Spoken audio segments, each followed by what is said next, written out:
आज 12 फेब्रुवारी 2025 माघ महिन्याची पौर्णिमा.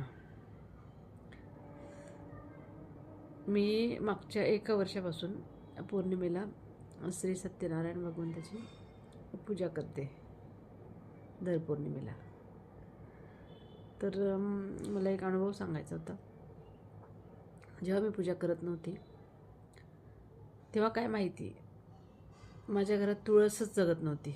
एवढे झाडं लावले मी, पण काय माहिती, मी लावली तुळस, विकत आणून पण लावली, परत बी टाकून पण लावली. यायची रोपं, यायची थोडे छोटे छोटे रोपं यायची. खारुताई खाऊन जायची, उंदीरमामा खाऊन जायचा. माहीत नाही मला कशामुळे होत होतं. मी खूप दिवस बघितलं की असं का होतं आहे. बाकी सगळे झाडं जगत आहे, सगळे होतं आहे, पण तुळस का नाही होत. जेव्हा असंच माझ्या मनात आलं की आपण करावं आपल्या मुलांसाठी, आपल्या घरासाठी, त्यांच्या जॉबसाठी आपण पूजा करावी सत्यनारायण भगवंताची पौर्णिमेला. जेव्हापासून मी बोलली आणि जेव्हापासून मी करायला लागली, एक दोन पूजा केल्या असतील मी, 2-1 पूजा केल्या असतील, तेव्हाच मला अनुभव आले. तेव्हापासून माझ्या घरात तुळस पण जगायला लागली छान. आणि त्याच्यानंतर खारुताईने छोटे रोपं असताना पण खाल्ली नाही, आणि खूप साऱ्या तुळस उगवल्या, रोपं उगवले.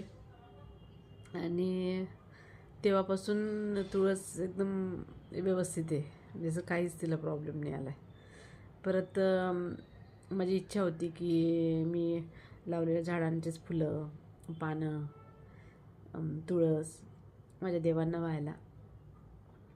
तर मी खूप दिवसापासून विचार करत होती की मी नागिनीचं पण पान लावायची, पण ते पण येऊन जायचं. आता यावेळेस बरोबर माझी ही 12वी पूजा होती.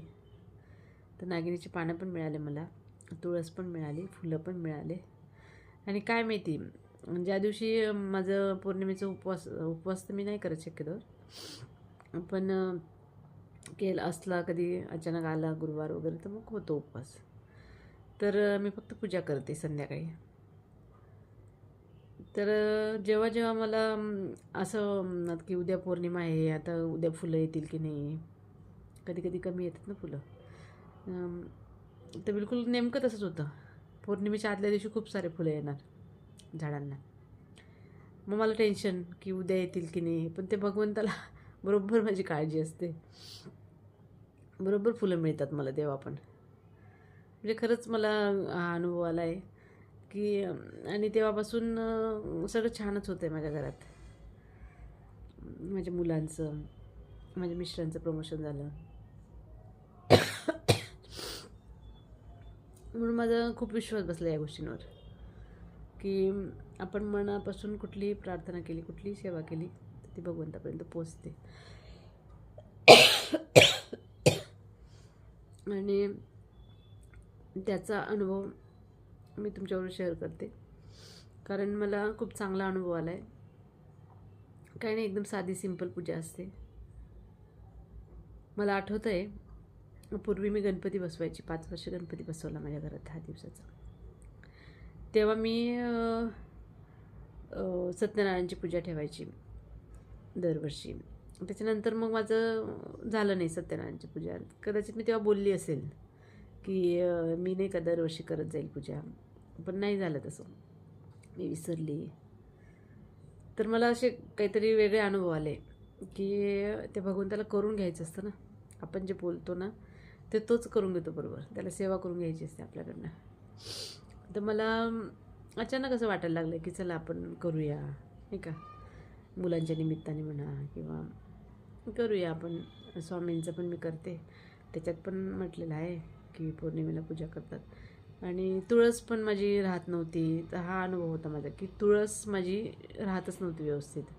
एक तर किडच लागून जायचं, एक तर खारुताई खाऊन जायची, एक तर उंदीर मामाच खाऊन जायचं. मी विकत आणून पण लावल्या, मी आतमध्ये पण लावल्या घरात, नंतर बाहेर ठेवल्यावर तसंच. तर मग हा अनुभव मला आला. त्याच्यावरून मला असं कळलं की देवाला आपण कधी बोललेलो होतो, आपण नाही पूर्ण केलं, तर देवाने ह्या निमित्ताने असं पूर्ण करून घेतले माझ्याकडनं. म्हणजे खरंच आपण सहज बोलून जातो ना की मी करेल, पण आपण विसरतो. पण तो भगवंत बरोबर करून घेतो कुठले ना कुठले कधीतरी असे छोटे मोठे संकट येतात, मग आपल्याला लक्षात येतं, आपण त्या निमित्ताने करतो. पण ते कधीतरी आपण बोललेलो असतो. हे मला पटलं आता. म्हणून खूप छान वाटतं पण सगळं केल्यानंतर. आणि एक आपल्याला अनुभव येतो ना, तो खूप छान असतो. कसंच आपण निस्वार्थपणे केलं ना, त्याचं फळ बघून तर देतो. आणि म्हणून त्याने तर मला खूप दिलेलं आहे. त्याचे तर मी किती आभार मानू, काय आभार मानू, किती गोष्टींसाठी आभार मानू.